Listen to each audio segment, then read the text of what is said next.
आज किशोरी जी अपनी सखीन के साथ भ्रमण करवे के काजे गई हैं। अब थोड़ी बड़ी है गई हैं, तो कीर्ति मैया अनुमति दे दें, लाली ने बाहर चलो जाए करे, कोई ऐसी दिक्कत ना। सब सखीन से कहें ध्यान रखियो, भोरी है या कि सब आभूषण और सब सामग्री को गिन के ले जाइयो।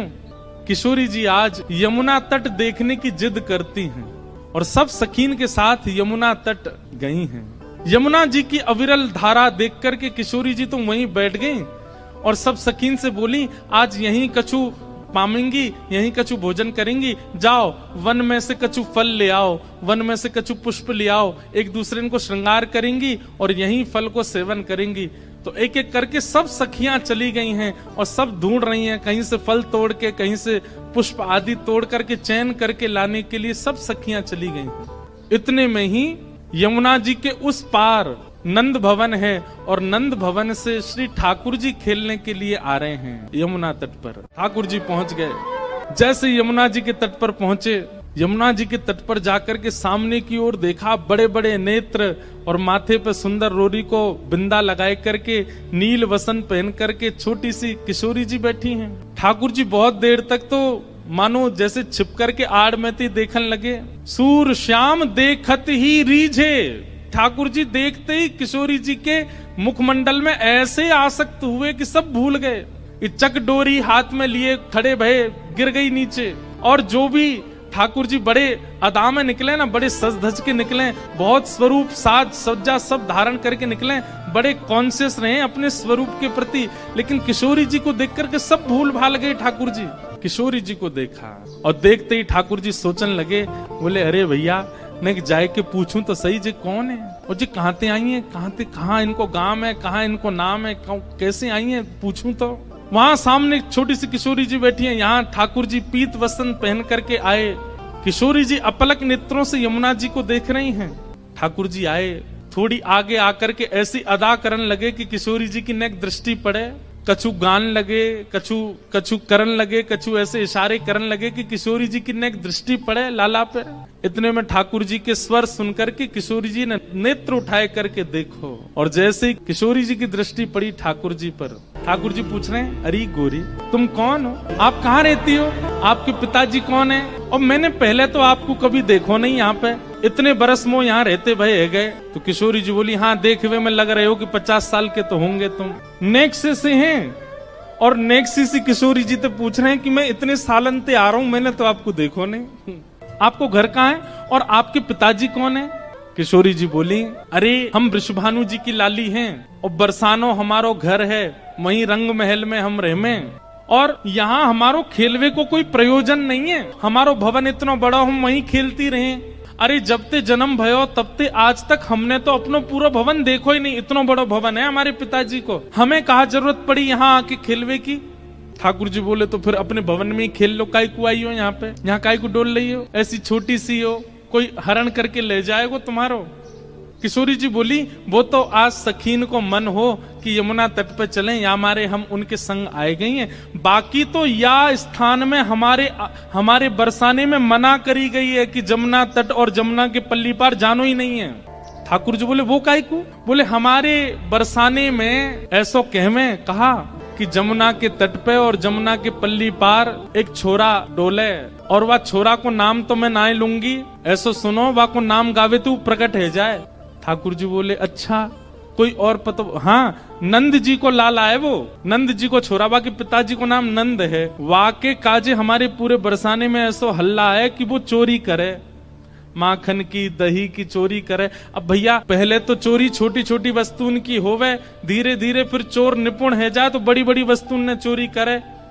अब हमें तो ऐसा लगे नंद जी को छोरा दही और माखन की चोरी करे, कहीं हम यहाँ आ गए, हम तो बड़े घर की बेटी हैं, हमारे गले में ऐसे सुंदर सुंदर नवलखा के हार हैं, हमारे कानन में ऐसे महंगे महंगे कुंडल हैं, हमारे ऐसे ऐसे कड़ूला हैं, कहीं वाको मन आ गए और सब हरण करके ले गए तो या हमारे, हम तो यहाँ आमे ही ना है वाके डर के मारे। इतने में ही ठाकुर जी नीची नजर करके सुनने बोले, अच्छा।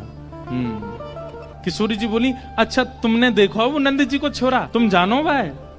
ठाकुर जी बोले, वैसे बहुत बदनाम है बेचारो, ऐसो है ना है वो, मैं तो भाई बहुत अच्छे से जानू, वो ऐसो है ना है, बहुत सीध हो भोर हो, बेचारो वाह यूं लगे कि घर में दही खाऊंगो, घर में मक्खन खाऊंगो, मेरी मैया बूढ़ी है गई है, वाकू दही बिलोनो पड़ेगो, बूढ़ी बाड़ी मैया की सेवा करनी चाहिए, वासो काम नहीं करानो चाहिए, या हमारे दूसरे के घर जाके दही खाया वे। और इन गोपीन ने वहां पे झूठ और चोरी को आरोप लगाई दियो। मैं तुम्हें सांची बता रहा हूं। किशोरी जी बोली, जा तरीका से आप पक्ष ले रहे हो और जा तरीका से तुम्हारे नैन मटक रहे हैं, बातें तो यूं लग रही है कहीं तुम ही तो नहीं हो नंद के लाला। ठाकुर जी की मुस्कान देख करके किशोरी जी उठ के खड़ी है, अरे तुम ही हो नंद के लाला, मैं अभी भाग रही हूँ, रुको। अरे अरे ललिता, अरे विशाखा, कहाँ को चली गई? अरे देख वही चोर आए गए हो, जाके हम सब चर्चा कर रहे। ठाकुर जी दौड़ करके गए, सामने जाके बैठ गए हाथ जोड़ करके, और कहा कह रहे हैं, तुम्हारो कछु चुरायो हमने? किशोरी जी बोली, अभी तक तो नहीं चुरायो, आगे की पता नहीं है। ठाकुर जी बोले, ये सब बात बना में, और तुमको देखो बातन में आए के विश्वास नहीं करना चाहिए, नेक मुझे समय दो। और समय कैसे दो? नेक देर मेरे संग खेलवे चलो, मैं तुम्हें खिला के लाऊंगा, और तुम मेरे संग खेल के आई हो, और शाम तक देखियो, अगर तुम्हारो कछु चोरी है जाए तो भैया तुम बड़े बाप की छोरी हो, तुम्हारे घर में कोई कमी तो होएगी ना। अगर मैं एक आध नग चुरा भी लूंगा तो तुम्हारे यहाँ तो बहुत सारो है, और यदि चोरी नहीं करूं तो फिर मुंह को अपनो सखा बनाए लियो, फिर हम दोनों रोज खेला करेंगे। अपनी चिकनी चुपड़ी बातों से किशोरी जी को अपनी ओर खींच लिया ठाकुर जी ने, और फिर इमोशनल ब्लैकमेल कर रहे हैं। कहा, अब ठीक है, कोई बात ना है, आपके मन में पहले से ही मेरे प्रति चोर भावना है, अब वाकु तो मैं दूर ना कर सकूं, ठीक है, आप तो जाओ, आपकी तो बहुत सारी सखी हैं, ललिता विशाखा सबन को नाम आप ले रही हैं, उनके पास आप चली जाओ, मैं तो अकेला हूं, देखो मेरे तो कोई ग्वाल बाल भी नहीं है। और भाई बात ऐसी है कि ग्वाल बाल सबरे आए हैं, पर ठाकुर जी सबन को सौगंध दे दे कि उनकी मैयान की बोले पीछे खड़े रही हो, मिलवे जा रहा हूं मैं, आई हूं मत वहां पे, सबरे ग्वाला खड़े छुप के, वो लाला को काम बन जाए बस, मैं तो अकेला हूं, और मेरी तो चकडोरी भी गिर गई है जमुना जी में, अकेलो ही बैठ के चलो जाऊंगा अपनी मैया के पास। किशोरी जी इतनी भोली बेचारी, ठाकुर जी पर दया आ गई उनको, अरे ना तुम अकेले ना हो, तुम अकेले बताओ कहाँ चले खेलवे। ठाकुर जी बोले, पास में एक आम को बगीचा है, और वह बगीचा में बड़े सुंदर सुंदर आम लगे। ठाकुर जी ने मन में विचार करी, अब किशोरी जी मिली हैं तो ने अपने जैसो गुण तो दे दूं इनको, और वहां में बड़े सुंदर सुंदर आम लगे, और वो आम को बगीचा हमारे नंदराय बाबा को ही है, आप वहां चलो, बढ़िया पके पके आम तोड़ तोड़ के प्रेम से पामेंगे। हाँ, किशोरी जी बोली, हाँ चलो आम पावे चलेंगे। अच्छा, इस बीच खूब बात भई है ठाकुर जी और किशोरी जी की, हाथ पकड़ के दोनों जा रहे हैं। किशोरी जी बोली, अच्छा अपनो नाम तो बताए दो। ठाकुर जी बोले, मेरो नाम है कान कुंवर। किशोरी जी बोली, नाम तो बड़ो अच्छो है, लेकिन इतनो बड़ो है मुझे याद ना है रो। किशोरी जी भी कितनी बोली है, बोले मुझे याद ना है रो। ठाकुर जी बोले, अरे या में कौन सी बड़ी बात, देखो या को स्पर्श करो, जे कहा है, बोले कान, बोले बस या कान को स्पर्श कर दी तो मैं कान याद आ जाएगा, फिर कुंवर, कान कुंवर, कान ते ही मेरो नाम याद आ जाएगा। किशोरी जी बोली, हाँ तुम्हारो नाम याद आ गयो। अच्छा तुम रहो कहाँ को? ठाकुर जी ने अपना पूरा पता बता दियो, जमुना जी पार करोगे सीधे जाओगे, वहां पे गोकुल आ जाएगो, वहां सबसे बड़ी हवेली जो है वो हमारी है, हम बड़े बाप के लाला हैं। तुम बहुत देर से बता रही बड़े तुम्हारो महल है, ऐसो आंगन है, ऐसो सब है, सब बात है रही है। और किशोरी जी को हाथ पकड़ करके ले गए बगीचा में, एक आम को वृक्ष। ठाकुर जी ऊपर चढ़वे में निपुण कम है, और होंगे भी तो किशोरी जी के सामने आज दिखा रहे हैं, मुंह पे चढ़वो ना आवे ऊपर। 2-3 बार चढ़े फिर फिसल गए। किशोरी जी बोली, अरे तुम पे तो चढ़वो ना आवे, देखो मैं चढ़ के बताऊं। किशोरी जी बोले, हाँ आप चढ़ जाओ। किशोरी जी ऊपर चढ़ गई। ठाकुर जी बोले, प्रथम मिलन हुआ है, पहले मिलन में अपनी छाप नहीं छोड़ी तो हम काय बात के कन्हैया, अब आ जाओ ऊपर। ठाकुर जी बोले, अरे श्यामाजू, अगर मैं ऊपर आ जाऊंगा और फिर आम तोड़ेंगे तो नीचे पकड़ेगा कौन, और हम आम तोड़ेंगे नीचे गिर के सब फट जाएंगे तो पामेंगे कैसे? किशोरी जी बोली, हाँ बात तो सही है, तो कहा करें? ठाकुर जी बोले, मैंने अपनी पीताम्बरी खोल ली, आप ऊपर ते आम घेरो। किशोरी जी बोली, हाँ ये अच्छा। नीचे ठाकुर जी खड़े हैं, किशोरी जी आम तोड़ रही हैं, खूब सारे आम तोड़ लिए, ये बारो निकारो वो बारो निकारो। ठाकुर जी नीचे तो ही बता रहे हैं, किशोरी जी ढूंढ ढूंढ के आम दे रही है नीचे। इतने में ललिता विशाखा ढूंढ रही हैं हमारी किशोरी जी कहाँ चली गई, और ढूंढते ढूंढते ढूंढते उनको दूर वृक्ष पर नील पोशाक धारण करी भाई किशोरी जी दिख गई कि ऊपर चढ़ी हुई हैं वहां पे। यहाँ ते ललिता विशाखा दौड़ी, ठाकुर जी को पता चल गई कि ललिता विशाखा आ रही ऊपर ते। किशोरी जी बोली, ये सब मेरी सखियां सबरी आ रही हैं, अभी इनको भी आम खमामेंगे। ठाकुर जी बोले, ये 8 और ये 9 और मैं 10वो, और आम उतर के आए 5, या को मतलब पहले तो यही पामेंगी और बाकी इनकी सबरी चतुर सखी ये सबरी पा जाएंगी, मुंह को कहा मिलेगो। सो ठाकुर जी ने कहा कियो, हे श्यामाजू जे आम ने गंदे से है गए, मैं इनको जमुना जी में धोके ला रहा हूँ भाई। किशोरी जी बोली हाँ हाँ चले जाओ। ठाकुर जी आम लेके गए और बगीचा संभालवे वालो जो माली हतो का वहां से जाके बोले, अरे तू पूरे दिन सोतो रे, बाबा ने यहाँ बगीचा में तू को रखवाली करवे को रखो है।